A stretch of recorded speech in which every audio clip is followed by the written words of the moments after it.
Hello everyone, welcome to my channel. इस part के start में हम देखते हैं कि पानिन एलिस के बारे में पूछने के लिए लिन के पास आता है, लेकिन लिन बोलते हैं वो अब तुम्हारे फैमिली के साथ कोई रिश्ता नहीं रखना चाहती, उसे परेशान मत करो। तो पानिन बोलता है वो बस एग्रीमेंट के बारे में पूछना चाहता है कि उसने सच में पैसों के लिए अपने बच्चे को बेच डाला। तो लिन बोलती है तुम अभी एलिस को नहीं समझ पाओगे, लेकिन उसने जो किया है वो उसका बेस्ट डिसीजन है। ये बोल के वो आगे चली जाती है। एलिस अपने बच्चे के पास रहने के लिए उसी हॉस्पिटल में क्लीनर का जॉब ले लेती है। वो अपने बच्चे को देख बोलती है बेबी वो उन दोनों के साथ रहने के लिए कुछ भी करेगी। तभी वहाँ डॉक्टर और पानिन बात करते हुए आने लगते हैं, तो वो चुप हो जाती है। डॉक्टर पानिन को बताते हैं कि पीट को अस्थमा है, वो उसका बहुत अच्छे से ख्याल रखेंगे ताकि वो अमेरिका ट्रैवल करके जाने के लिए स्ट्रांग बन सके। 2 महीने बाद वो अमेरिका के लिए जा सकता है, लेकिन पता नहीं पीट को ठीक होने के लिए कितना समय लगेगा, कुछ महीने या कई साल। एलिस ये सब सुन रही होती है। नेक्स्ट सीन में हम देखते हैं कि एलिस उन पैसों से खुद के लिए एक घर खरीद लेती है। नाइट में एलिस लिन को बताती है कि उसने नॉन को लेटर लिखकर सारा सच बता दिया है कि उसकी शादी हो गई और उसका बच्चा भी होने वाला है। अब नॉन का सीन देखते हैं, जहां वो ये लेटर पढ़ के बहुत अपसेट होता है क्योंकि वो एलिस से प्यार करता था। हमें वो वाला सीन दिखाते हैं जब इटली जाने से पहले नॉन एलिस से मिलने आया था। उसे फोटोग्राफी सीखने के लिए इटली में स्कॉलरशिप मिली थी। नॉन ने एलिस को गले लगाया था और उसी टाइम पानिन ने उन दोनों को साथ देखा था। नॉन एलिस के बारे में सोच सैड होता है। एलिस का बेबी बहुत रो रहा होता है।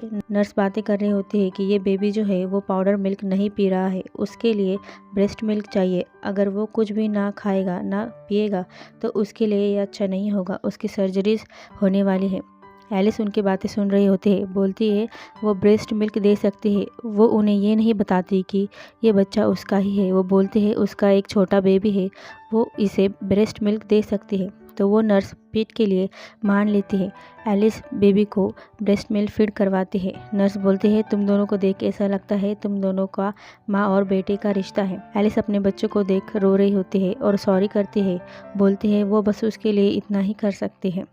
वह पानिन आ रहा होता है अपने बच्चों को देखने के लिए और उस लड़की से बात करने जिसने उसके नेफ्यू को मिल्क दिया। वो एलिस से बात करना चाहता है, उसे पता नहीं कि ये एलिस है। एलिस पानिन को देख भागने लगती है ताकि पानिन उसे ना देखे। वो लेडीज वॉशरूम में जाकर दरवाज़ा बंद कर लेती है। पानिन बाहर से मिस मेड करके आवाज़ लगाकर उससे बात करने की कोशिश कर रहा होता है। उसे पीट को फीड कराने के लिए थैंक यू बोल रहा होता है। वो नाम पूछ रहा होता है दरवाज़ा बजाते बजाते।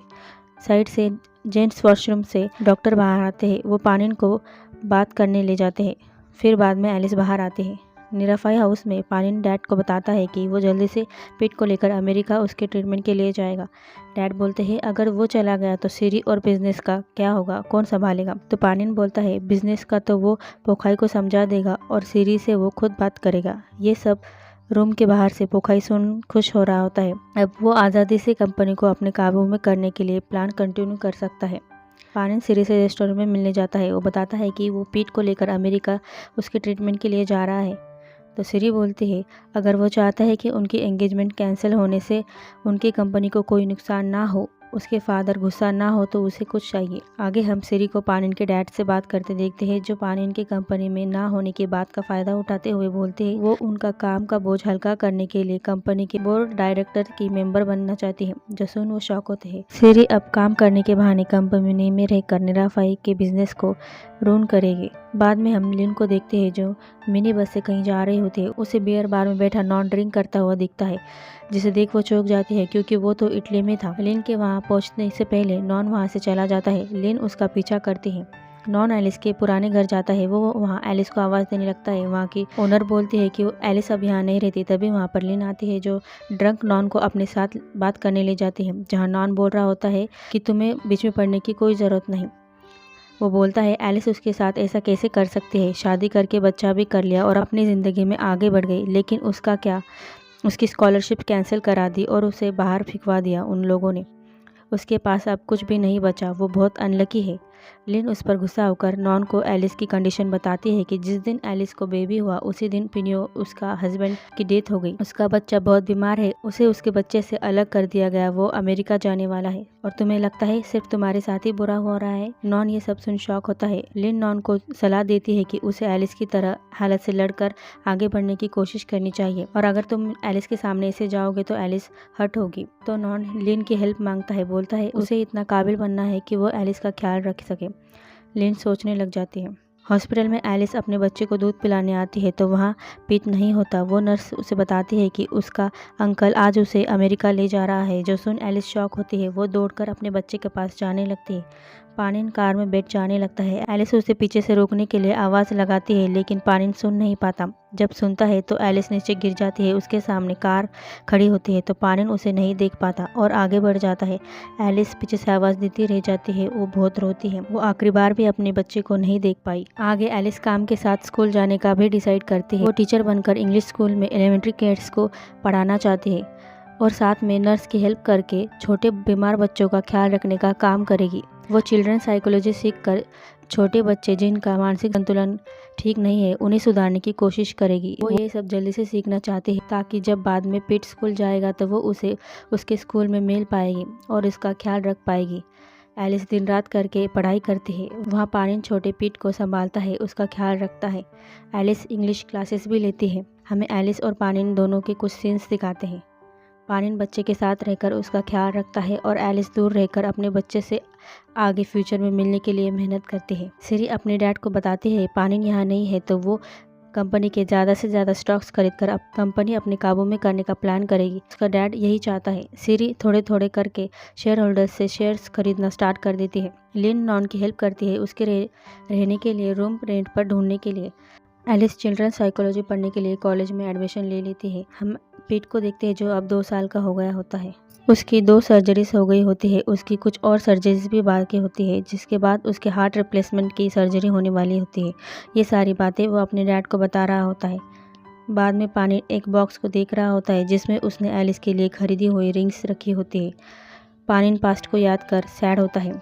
बाद में वो बोलता है एलिस तुम इतना क्रूएल कैसे हो सकती हो। एलिस निराफाई हाउस पानिन का फ्रेंड बनकर पानिन के बारे में पूछने के लिए बार बार कॉल करती रहती है, ये जानने के लिए कि पीट कैसा है और वो कब वापस आएंगे। बाद में हम देखते हैं कि नॉन एलिस के पास का घर रेंट पर ले लेता है। वो फोटोग्राफर बन गया होता है। लिन नॉन के लिए बहुत खुश होती है।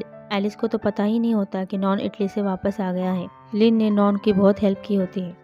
एलिस एक स्कूल जाती है जहाँ की वो टीचर बनने का डिसाइड करती है क्योंकि वो स्कूल फेमस होने के साथ साथ निराथानी हाउस के पास में ही था जहाँ पर बड़े घरों के बच्चे पढ़ा करते हैं। एलिस को पता है कि पीट ज़रूर यहीं पढ़ने आएगा जहाँ वो उससे मिल पाएगी। अब 4 साल बीत जाते हैं। हम निराफाई हाउस में 6 साल के पीट को देखते हैं जिसका बर्थडे होता है। पीट बहुत ज़िद्दी बच्चा होता है। पीट चिल्लाकर बोल रहा होता है कि वो केक कट नहीं करेगा और ना ही किसी के साथ शेयर करेगा। पानिन उसे समझा रहा होता है लेकिन वो चिल्ला रहा होता है। पानिन का डैड पीट के बिहेवियर से परेशान होकर बोल रहे होते हैं कि पीट ऐसा उसके माँ के गंदे खून की वजह से ही ऐसा बना है। ये सुन पीट उन्हें आई हेट ग्रैंडपा बोलकर चिल्लाने लगता है। पानिन पीट का ख्याल रखने के लिए पीट को जो चाहिए जैसा चाहिए वैसा करने के लिए तैयार रहता है जिससे पीट जिद्दी बच्चा बन गया होता है। पार्टी खत्म होने के बाद दूसरे बच्चे अपने पेरेंट्स को बोल रहे होते हैं कि वो इस घर में दोबारा कभी नहीं आएंगे। उन्हें पीट पसंद नहीं है। पीट का बिहेवियर उन्हें अच्छा नहीं लगता। पानिन उनके पेरेंट्स से पीट के बिहेवियर के लिए माफ़ी मांगता है और ये सारी बातें पीट ने सुन ली होती है। वो सैड होकर घर से बाहर चला जाता है। पानिन पीट को घर में ढूंढता है लेकिन वो नहीं मिलता। सब उसके लिए परेशान हो जाते हैं। पीट के हाथ से उसका बलून छूट जाता है। वो बलून के पीछे जाने लगता है। हम एलिस को देखते हैं जो उस बलून को पकड़ लेती है। वो पीट को बाहर बलून लेने बुलाती है। एलिस को अपने बच्चे को 5 साल बाद देख आंखों से आंसू आने लगते हैं। एलिस उसके हाथों में बलून का धागा बांधते हैं ताकि वो उड़ ना जाए। पीट पूछता है कि वो कौन है, उनका नाम क्या है। एलिस उसे ये नहीं बताती कि वो उसकी माँ है। वो बोलती है वो एक टीचर है और उसका नाम टीचर बच्चा है। वो पीट को एक डॉल गिफ्ट करती है जिसका नाम पीटर होता है तो पीट को वो बहुत पसंद आती है। पीट उसे बताता है कि उसे ऐसे सपने आते हैं जैसे वो सर्जरी रूम में हो और बहुत दर्द होता है। एलिस को उसके लिए बुरा लगता है। वो पीट को हक कर लेती है, रोने लगती है। पीट को डॉक्टर से डर लगता है। पानिन पीट को ढूंढते हुए बाहर आता है। एलिस पीट को बोलती है कि तुम इस पीटर डॉल को हक करके सोना, तुम्हें वो वाले नाइटमेयर्स नहीं आएंगे। एलिस जाने से पहले पीट को बोलती है कि अगर वो उससे फिर से मिलना चाहता है तो उसे सिरियविथ स्कूल में आना होगा, वो उसका वहाँ इंतज़ार करेगी। तभी वहाँ पानिन आता है तो वो वहाँ से चली जाती है। पानिन पीट को अकेले बाहर अनजान लोगों से मिलने के लिए मना करता है। एलिस पीछे से उन दोनों को देखती है। पीट खाना नहीं खा रहा होता तो पानिन का डैड उसे डांटते हैं। पीट उन्हें बैड बैड कहकर चिढ़ाता है तो उन्हें गुस्सा आ जाता है। वो उसे बिना माँ बाप का डिमॉन चाइल्ड कहकर पुकारते हैं। वो उसे मारने के लिए हाथ उठाते हैं तो तभी वहाँ पानिन आ जाता है। वो उन्हें ऐसा करने से रोकता है। वहाँ सिरी आती है जो अच्छा बनने का नाटक करते हुए पीट से प्यार से बात करती है। पानिन को बोलती है कि वो पीट का ख्याल रखेगी। वो पीट को खाना खिलाने के लिए बोलती है, तुम जैसे एक स्पून खाओगे एक टॉय मिलेगा। तो पीट भी उससे पूछता है कि टॉयज कहाँ हैं, आप झूठ बोल रही हो।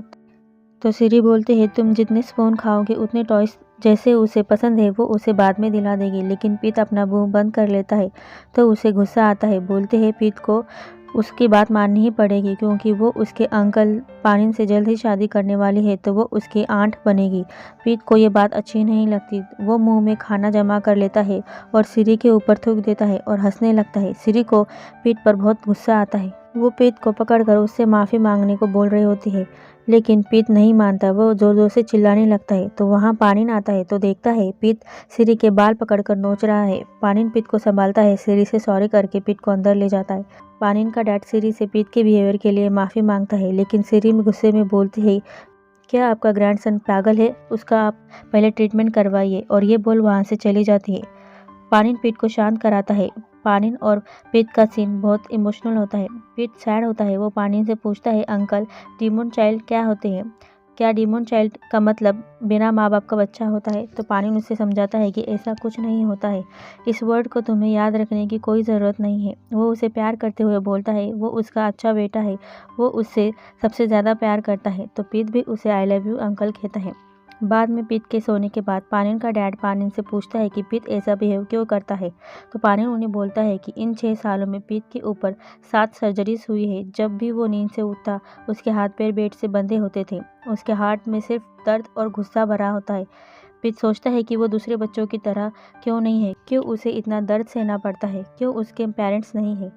अमेरिका के डॉक्टर्स ने कहा है कि पीट को चाइल्ड साइकोलॉजिस्ट को दिखाना होगा ताकि वो उसका कंडीशन को समझकर उसे इमोशनली और मेंटली ठीक कर सके, और मैं उस इंसान को ढूंढ कर ही रहूँगा। एलिस खुशी खुशी लिन को बताती है कि वो आज पीट से मिली। उसने 6 साल इस दिन का इंतज़ार किया है, इतनी मेहनत की। एलिस साइकोलॉजिस्ट अपने बच्चे के लिए ही बनी होती है। अब निराफाई हाउस में पानिन का डैड पानिन को सिरिवत स्कूल का कार्ड दिखा के उसे बोल रहे होते हैं कि उस स्कूल के प्रिंसिपल उनके फ्रेंड है। उन्होंने कहा है कि एक चाइल्ड साइकोलॉजिस्ट ग्रेजुएशन कंप्लीट की टीचर है, वहाँ हम पीट को स्कूल में भेज सकते हैं। पानिन का डैड 3 महीनों के लिए सिरी के डैड के साथ सिंगापुर काम के लिए जाने वाले होते हैं। वो पीट से पूछते हैं कि वो सिरिवत स्कूल जाएगा कि नहीं, तो वो जल्दी से हाँ करता है क्योंकि वहाँ पर टीचर पिस्ता से वो मिलना चाहता है। पीट बोलता है वो वहाँ टीचर पत्सा से मिलेगा, यानी एलिस। उन्होंने कहा है कि वो मेरा इंतज़ार करेगी। पानिन पूछता है कि क्या वो वही टीचर है जो तुम्हें कल बाहर मिली थी और जिसने ये डॉल दी थी। पीट टीचर पत्सा से मिलने के लिए बहुत ही खुश होता है। बाद में पोखाई सिरी से मिलता है, बोलता है पानिन वापस आ गया है तो वो पहले जैसे आसानी से स्टॉक्स नहीं खरीद सकते। उसे अगर स्टॉक्स खरीदने होंगे, उसका काम करवाना होगा, तो उसे भी खुद के लिए कुछ स्टॉक्स चाहिए। सीधे शब्दों में वो सिरी से रिश्वत मांग रहा होता है।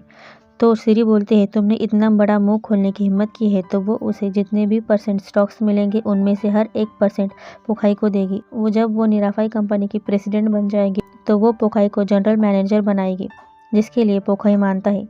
सीन शिफ्ट होता है। हम नॉन को देखते हैं। नॉन लिन को एक ब्रेसलेट गिफ्ट करता है उसकी हेल्प करने के रिपेमेंट के तौर पे। लिन बहुत खुश होती है। बाद में नॉन लिन को एलिस और उसे मिलाने के लिए मैच मेकर बनने का बोलता है, जो सुन लिन शॉक होकर अपसेट होती है क्योंकि वो नॉन को पसंद करती है। लेकिन नॉन ने कभी उसकी फीलिंग नहीं समझी। लिन मना कर देती है तो नॉन उससे रिक्वेस्ट करता है उसकी हेल्प करने के लिए, तो लिन ना चाहती हुए मान जाती है। नॉन तो खुश होता है लेकिन लिन सैड होती है। पीट के पास पानिन का डैड बेटा होता है, जहाँ जब पीट अपने पेरेंट्स के बारे में उनसे पूछता है तो वो बोलते हैं पिनियो तुम्हारा फादर ज़रूर हेवन में गया होगा, लेकिन तुम्हारी माँ अगर मरी होगी तो वो ज़रूर हेल में जाएगी। वो पीट को एलिस के खिलाफ भड़काने लगते हैं। बोलते हैं कि तुम्हारी माँ एलिसरा एक बुरी औरत है, वो तुम्हें अकेले छोड़कर चली गई, वो तुमसे प्यार नहीं करती। इस दुनिया में बस वो खुद और उसके अंकल पानिन है जो उसे सबसे ज़्यादा प्यार करते हैं। वो ऐसा पीट को ये सब इसलिए कह रहे होते हैं क्योंकि उन्हें लगता है कि एलिस पीट से मिलने की कोशिश ज़रूर करेगी। तभी वहाँ पानिन आता है जो उसके डैड को पीट को ये सब कहने के लिए डांटता है। इतने छोटे से बच्चे से ऐसा कहना उसके दिमाग पर असर कर सकता है। इसी के साथ ये पार्ट ही खत्म होता है। अगले पार्ट में हम देखेंगे कि कैसे पानिन और एलिस आमने सामने आएंगे। पानिन एलिस को देख कैसे रिएक्ट करेगा। जानने के लिए नेक्स्ट पार्ट को ज़रूर देखना। Thank you for watching. Video पसंद आए तो लाइक शेयर सब्सक्राइब ज़रूर।